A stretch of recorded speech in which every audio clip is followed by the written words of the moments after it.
Olá, meu nome é Laís, sou do mestrado de Ciências Contábeis na UFES e vou apresentar para vocês o artigo de André Carvalhal, de 2012, que em português o título significa Os acordos dos acionistas afetam a avaliação de mercado? Evidências de empresas brasileiras listadas. Como objetivo, esse artigo ele vai analisar o papel dos acordos dos acionistas em empresas listadas e fornecer uma visão original sobre a relação entre esses acordos e a avaliação da empresa. E ele vai contribuir para a literatura existente sobre governança corporativa e dar exemplo de Laporta, Gompers, Klepper e Love, entre outros. E ao contrário de outros documentos que focam nas disposições de governança estabelecidas nas leis ou estatutos corporativos, esse artigo ele estudou mecanismos de governança em contratos de acordos voluntários adotados por acionistas, sendo o primeiro a analisar essa relação entre acordo e avaliação de empresas. Bom, os acordos de acionistas, que em inglês significa Shareholders Agreements, eles são contratos voluntários que regem o relacionamento entre diferentes acionistas em uma empresa e muitas vezes estão presentes em empresas de capital fechado. E a qualidade desses acordos é medida em relação à presença de cláusulas que beneficiam os acionistas minoritários para evitar que sejam desapropriados pelos acionistas controladores. Então ele dá um exemplo de como os acordos de acionistas eles podem afetar o valor da empresa. E aí o exemplo que ele deu foi a eleição do CEO da Vale em 2011.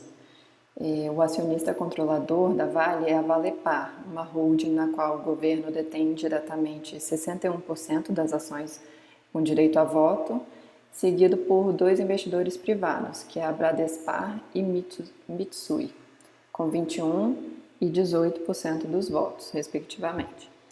E os acionistas da Valepar, eles assinaram um acordo segundo a qual a eleição do CEO da Vale deve ser aprovada por no mínimo 75% dos votos. Portanto, apesar de ter a maioria dos votos, o governo não poderia eleger um CEO sem o apoio de pelo menos um dos investidores privados. E essa cláusula do acordo protegeu os acionistas minoritários, né, porque havia a preocupação de que o governo pudesse desempenhar um papel mais importante nas decisões de gestão. No mercado corporativo brasileiro, observou um aumento no número de acordos, no uso de acordos de acionistas nas empresas brasileiras. E isso pode estar relacionado ao fato de que o Brasil ele oferece menos proteção aos investidores, segundo Laporta. E segundo Chandler e Klepper e Love, eles falam que os acordos têm um papel muito mais importante quando a lei não é apropriada, ou seja, quando os países têm um ambiente jurídico fraco. E para medir a qualidade dos acordos dos acionistas, o autor ele construiu um índice que foi o Shareholder Agreement Index, o SAI, que ele é um questionário que mede a presença de cláusulas que beneficiam os acionistas minoritários e evitam que eles sejam desapropriados pelos acionistas controladores. E aí ele foi composto por 24 questões que podem ser respondidas a partir de informações públicas divulgadas pelas empresas listadas, e cada pergunta corresponde a uma resposta sim ou não, né? Uma dummy. Sendo que esse questionário ele foi dividido em 5 dimensões. A primeira relacionada a transferências de ações, segunda, dividendos, terceiro, investimentos, quarto, financiamento e quinto, governança corporativa. E aí eu vou mostrar para vocês como ele dividiu as perguntas. E essa é a tabela 1 referente ao índice de acordos acionistas, o SAI. E aí o primeiro tópico, que é a transferência de ações, são um conjunto de questões que lidam com mecanismos que regulam a transferência de ações entre acionistas. O tópico 2, referente aos dividendos, é uma questão relacionada às restrições à redução de dividendos, né, que o autor pergunta: o acordo restringe a redução de dividendos? E o tópico 3, investimentos, são questões sobre a proibição de operações além dos objetivos corporativos, restrições a fusões e aquisições, limites e restrições de investimento, restrições à alienação de ativos de capital e proibição de acionistas de competir com a empresa. O tópico 4 focou em questões relacionadas às cláusulas que limitam o financiamento adicional das empresas, como restrições a dívidas adicionais e emissão de ações e proibições de garantias de dívidas com terceiros. E o tópico 5, governança corporativa, trata de disposições boas e ruins sobre a governança. A hipótese de pesquisa trabalhada foi de que os acordos dos acionistas que protegem os investidores minoritários são de alta qualidade e têm um efeito positivo no valor da empresa. A amostra do estudo consistiu em um conjunto de dados de painel não balanceado de 366 empresas brasileiras listadas de 1995 a 2009, nas quais 88 empresas possuem um acordo dos acionistas, e as informações sobre as cláusulas do acordo são fornecidas pela CVM, sendo que os dados de mercado e dados contábeis vêm da Economática. A tabela 2 ela mostra a estatística descritiva para as empresas com e sem acordo de acionistas. Então aqui é o grupo das empresas com o acordo, que foram as 88 empresas, e aqui o restante. A primeira variável, PB, significa a relação de preço de mercado e valor contábil. A segunda variável, VOT1, significa o percentual de ações ordinárias com direito a voto do acionista majoritário, com maior controle, né?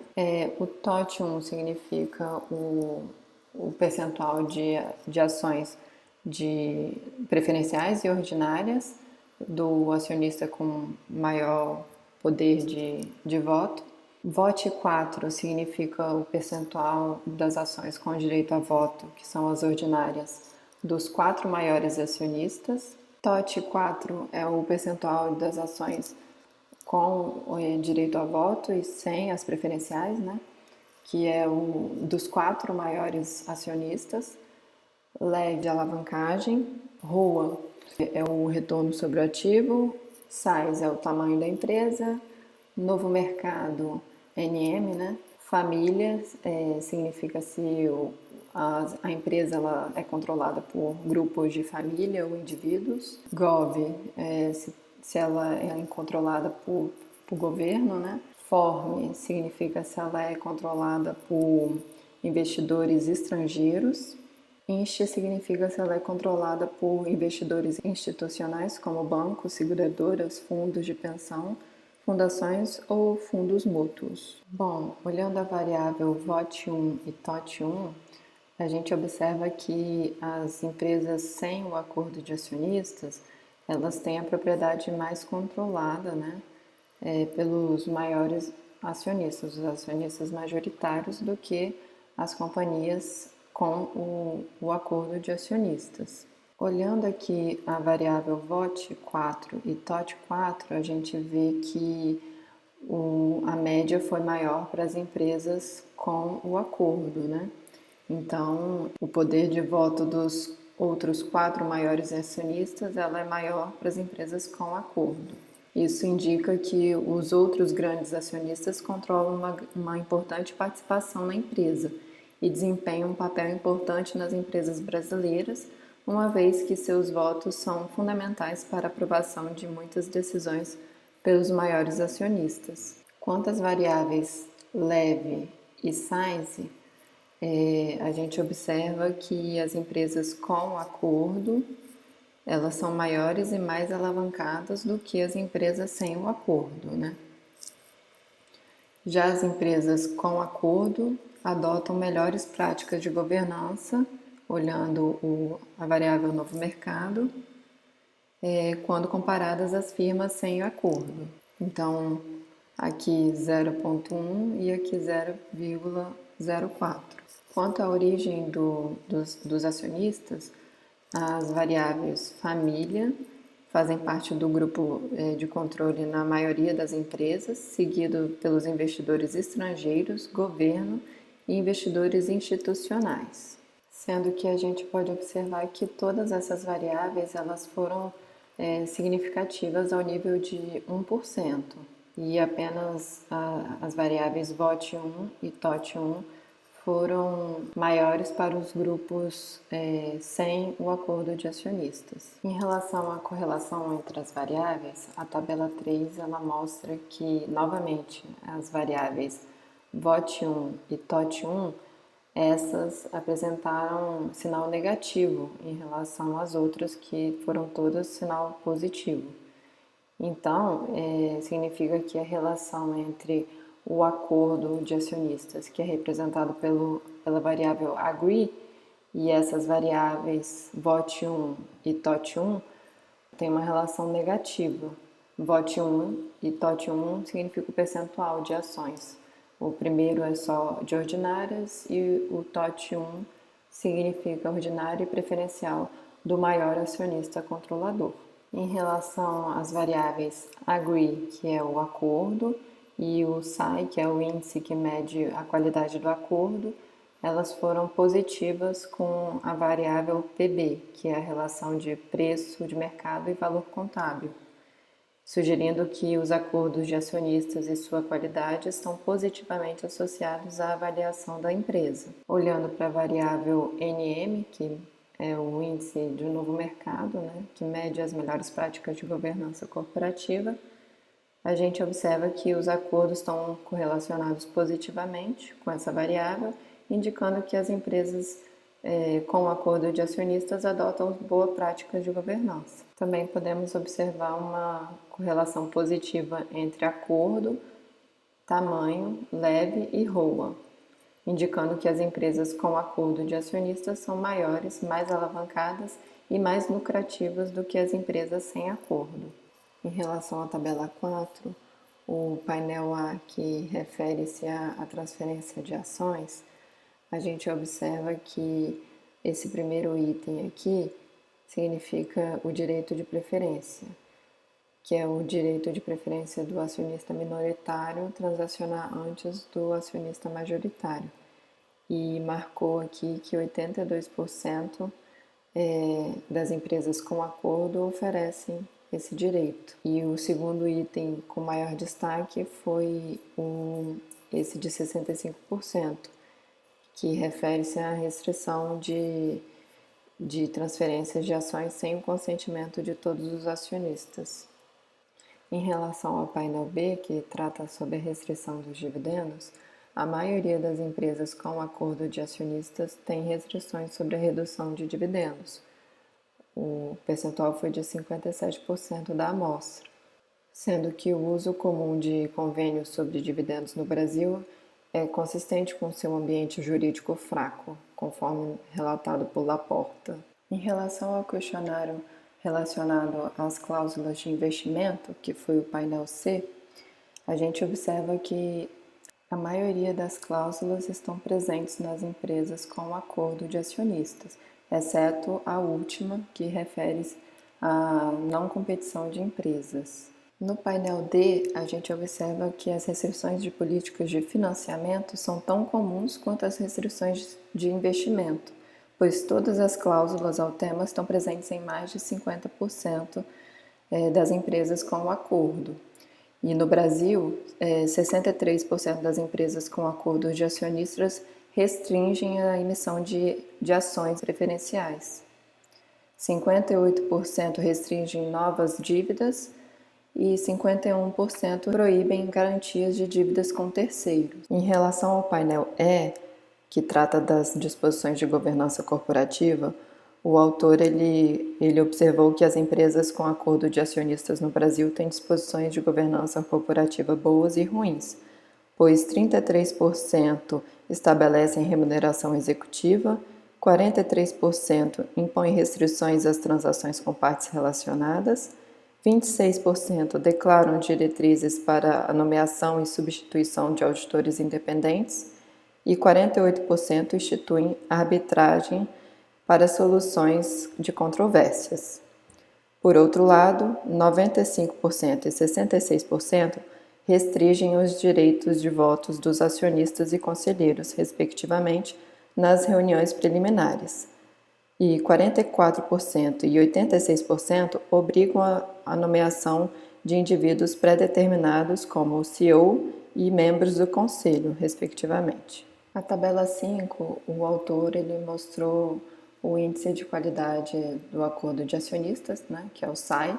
Então, esse é o SAI geral e aqui é o SAI específico das cláusulas em relação à origem dos acionistas. Então, se a empresa ela é constituída apenas por família, apenas controlada pelo governo, ou por investidores institucionais ou investidores estrangeiros, ou se há uma mistura entre eles. E, no geral, a qualidade do acordo de acionistas ela não é alta.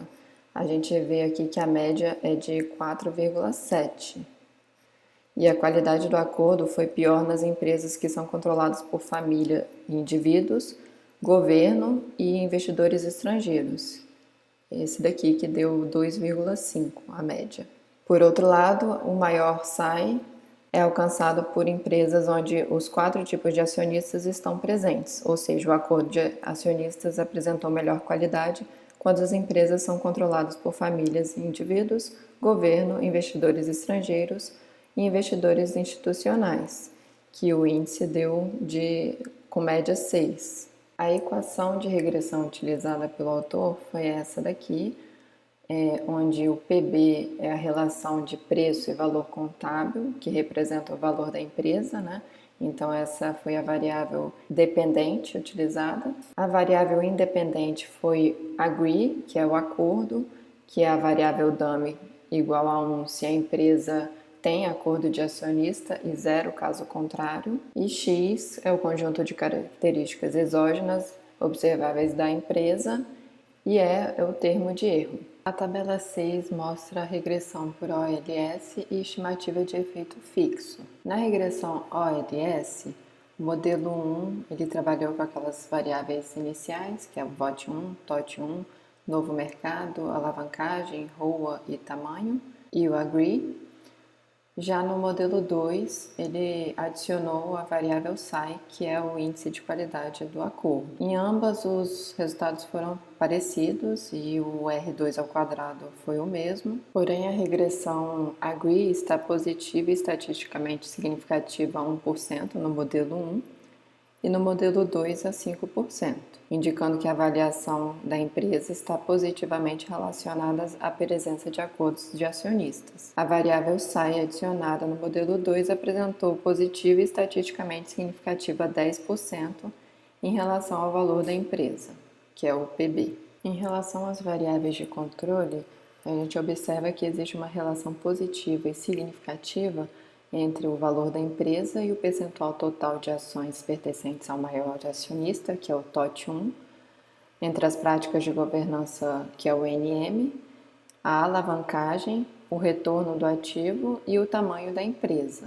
Em contraste, existe uma relação negativa e estatisticamente significativa entre o valor da empresa e o VOT1, que é o percentual das ações com direito a voto de propriedade do maior acionista. Em relação à regressão de efeito fixo, que foi usada para controlar as características não observáveis das empresas que afetam a decisão do acordo, a gente observa que a variável agree continua significativa a 1% no modelo 1 e a 5% no modelo 2. Igual à regressão ao OLS. E o coeficiente SAI adicionado no modelo 4 é positivo e apresenta mais significância estatística do que o da regressão ao OLS. E o R2 ao quadrado também foi maior para a regressão de efeito fixo em relação à regressão ao OLS. A tabela 7 mostra o modelo Purobit, que foi usado para examinar os determinantes da decisão de adoção do acordo de acionistas. E a gente observa que há uma associação significativamente positiva